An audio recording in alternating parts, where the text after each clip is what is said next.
my biblical question for this week. I have a biblical question. It is, what did Jesus mean when he said, the spirit is willing, but the flesh is weak? The spirit is willing, but the flesh is weak. All right? I want to know, what did he mean by that? I think I understand that question you have. The spirit is willing and the flesh is weak. Yes, sir. The spirit represents Christ, and the world is represented by the flesh. And earlier today, you were talking about that transgender person on your show. Yes. That you have on YouTube. Yes. And you questioned him. He made some statement like, "Oh God, change me." And then you made the comment about how he just leaves it out there, but doesn't expect to do any work. Yeah.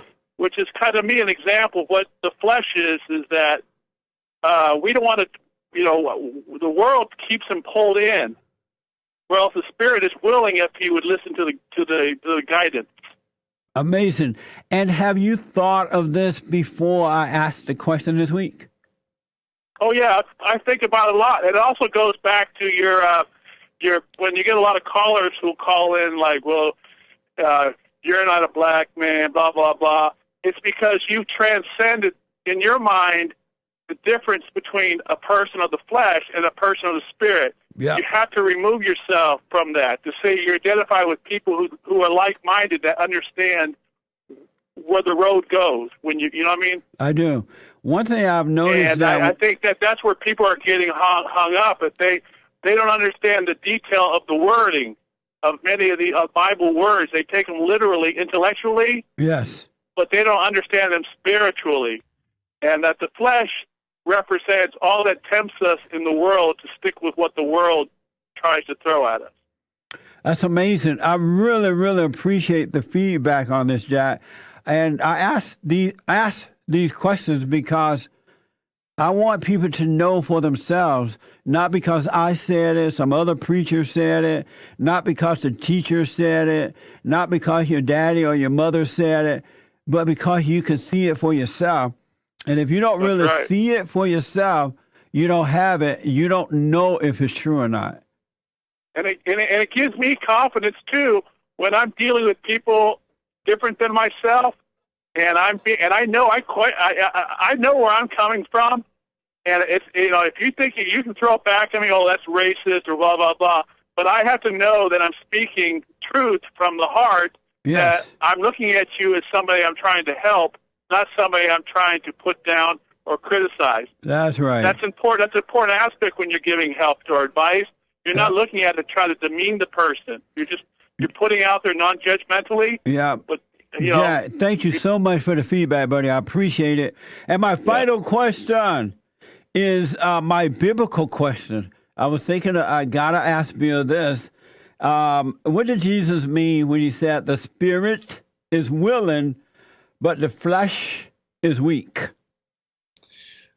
Well, I believe that was in the Garden of Gethsemane, and when the disciples were sleeping, and he came back to them, he said, "Stay here and watch and pray."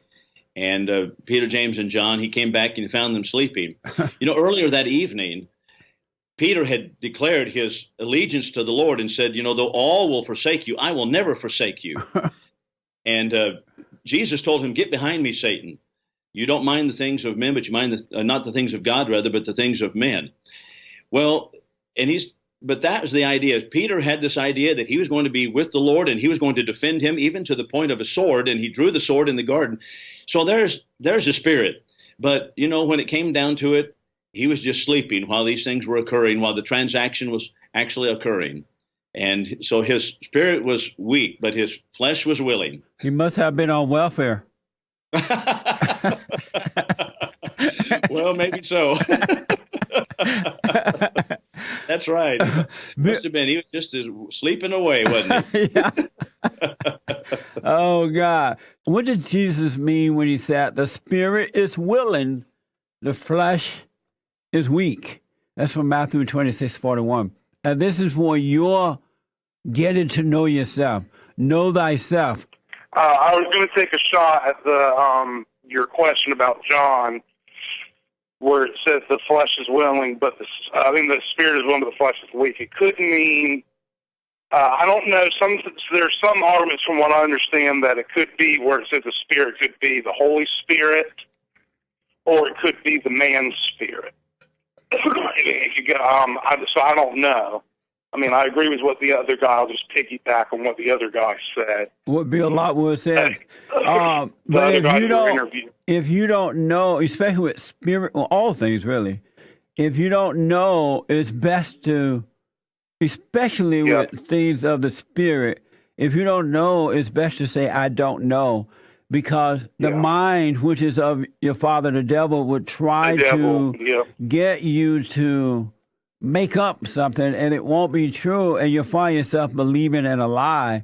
So it's best to know that you don't know. This is why one of the reasons I ask these questions, because I want people to know themselves, to know that they know that they know.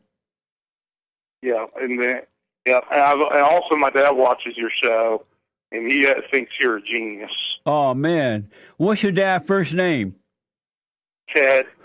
Thank you, Ted. I appreciate it. Tell Ted I appreciate it. So I wanted to take a shot at your biblical question. The spirit is willing, but the flesh is weak. Go ahead. Yeah.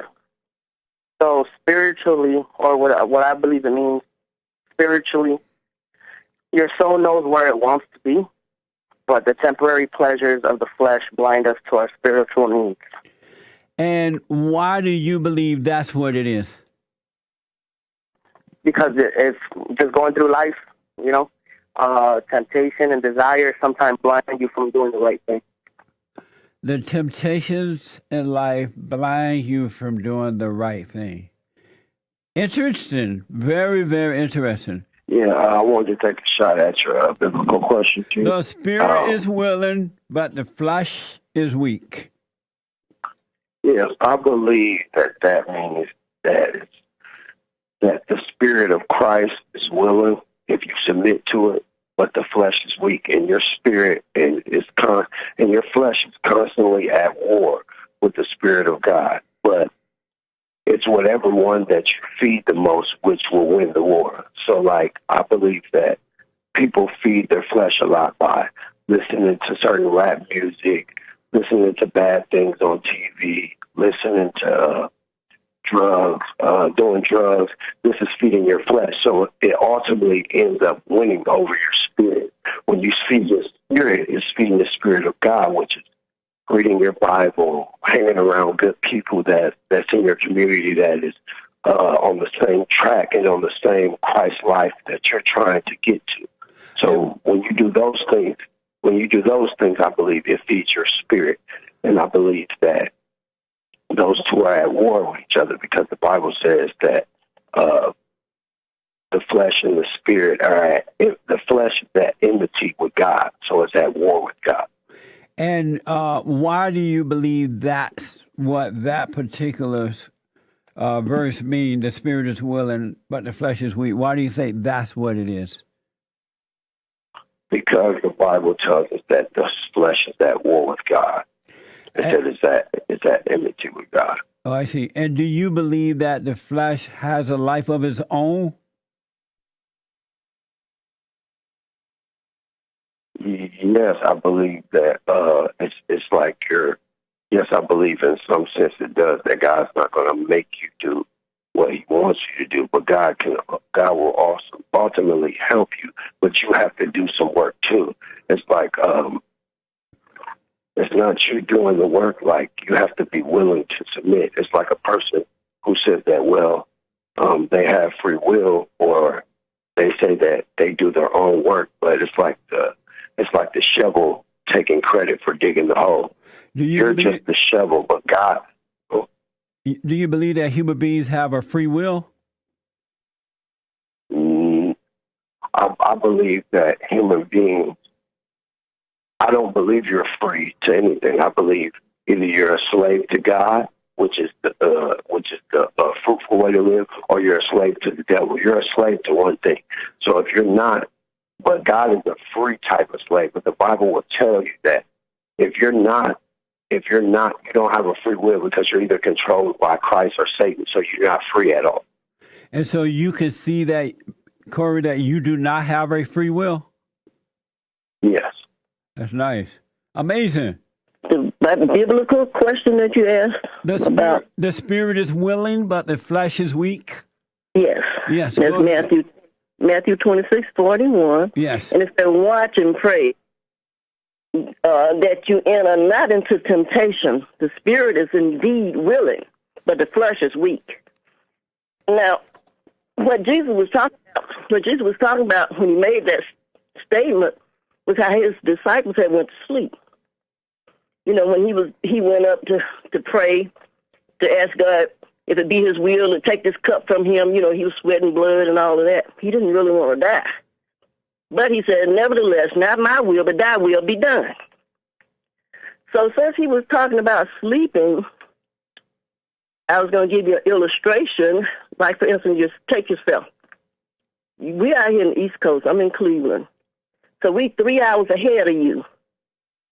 And I was saying, I hear people calling, putting you down, saying things about you. Like that woman last week, I got kind of upset with her.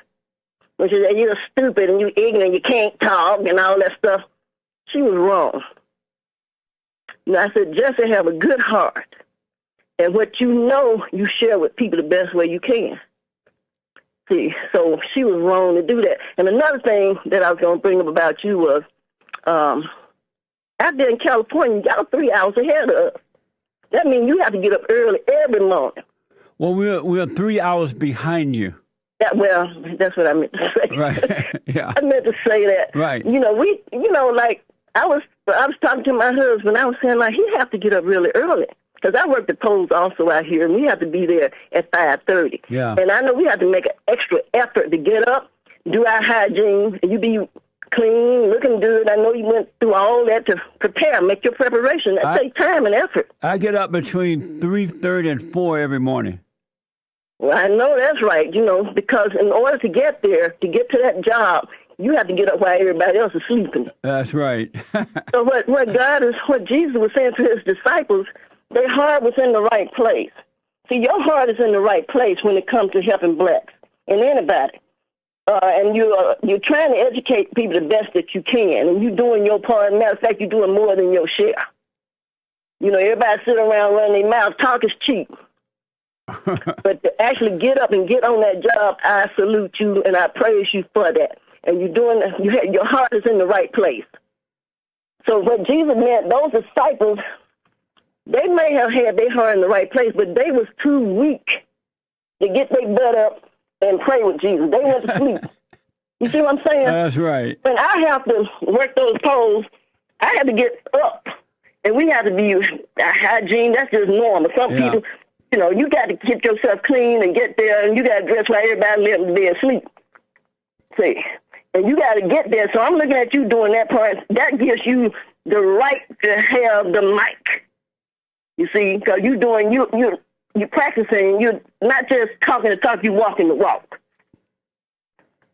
See? Well, so I appreciate that, Julie. Thank you. He meant that those disciples, they couldn't even stay awake 1 hour while he prayed in agony. He was sweating blood. He didn't want to be nailed to that cross. Yeah. He was thinking about, should I do this? But that's what he came down here to do. But that's what he meant when he was talking to those disciples.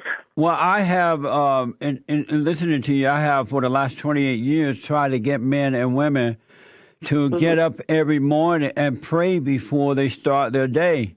That's right. That's what I do. And some will and most won't. You want to respond to my biblical question? Sure. When Jesus said, the spirit is willing, but the flesh is weak, what did he mean? So the spirit is a part of God and wants to get back to God. So it's not an issue of the spirit. Right.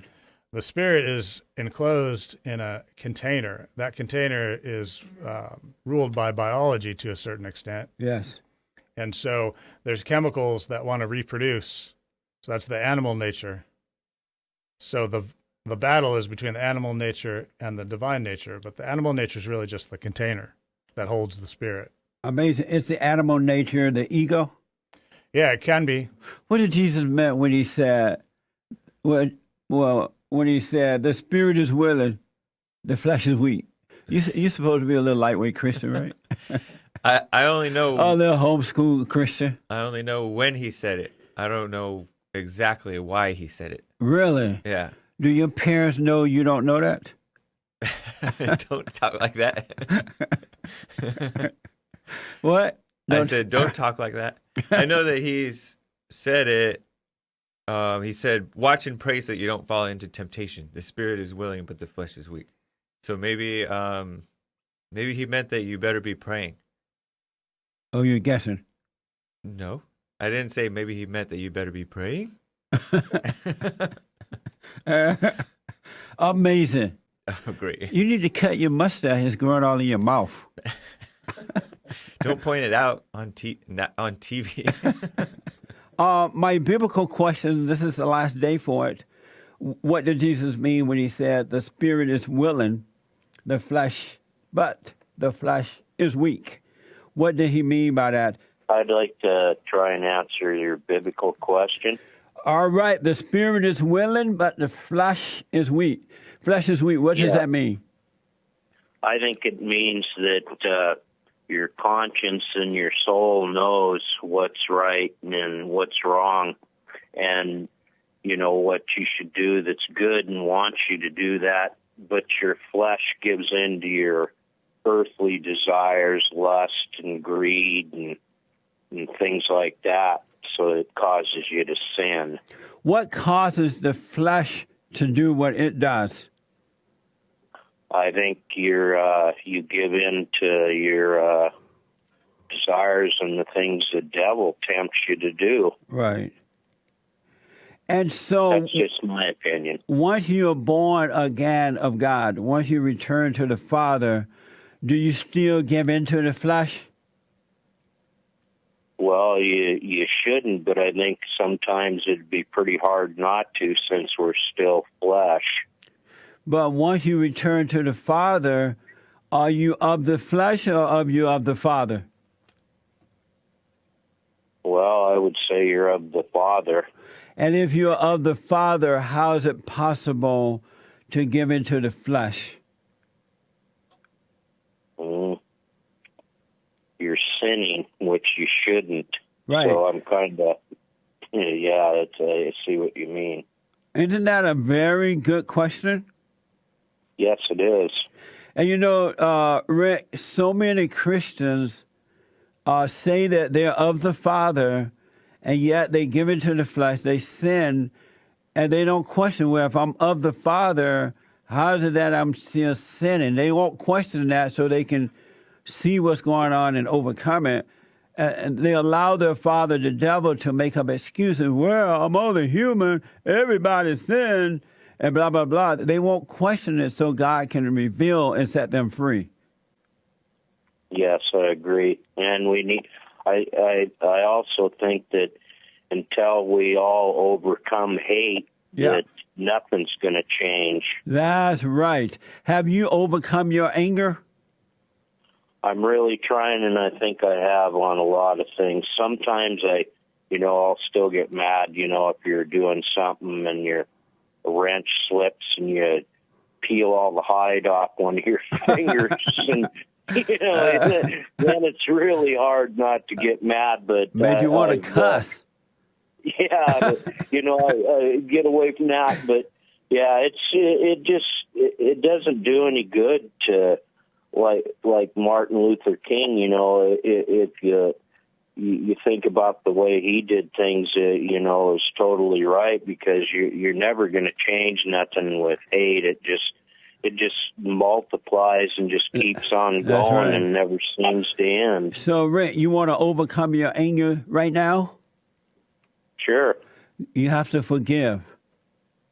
Don't ask for forgiveness from human beings. Forgive your father for not being there to protect you from your mother, and forgive your mother for what she did in your life, because she couldn't help it. It's not that she didn't love you. It's just that she had become like her mother, and so on and so on. And if you realize she couldn't help it, just as you can't help yourself, that will cause you to forgive her. And when you forgive her, God will forgive you, and you can then come out of the fallen state and have a real life. But you got to forgive your mother. I got a text from the Bible Go To guy concerning the biblical question. The spirit is willing, but the flesh is weak. He said, by the way, Jesus was in the flesh, and he didn't use his flesh as an excuse to sin. Why should we? Isn't that a nice question? At a nice point?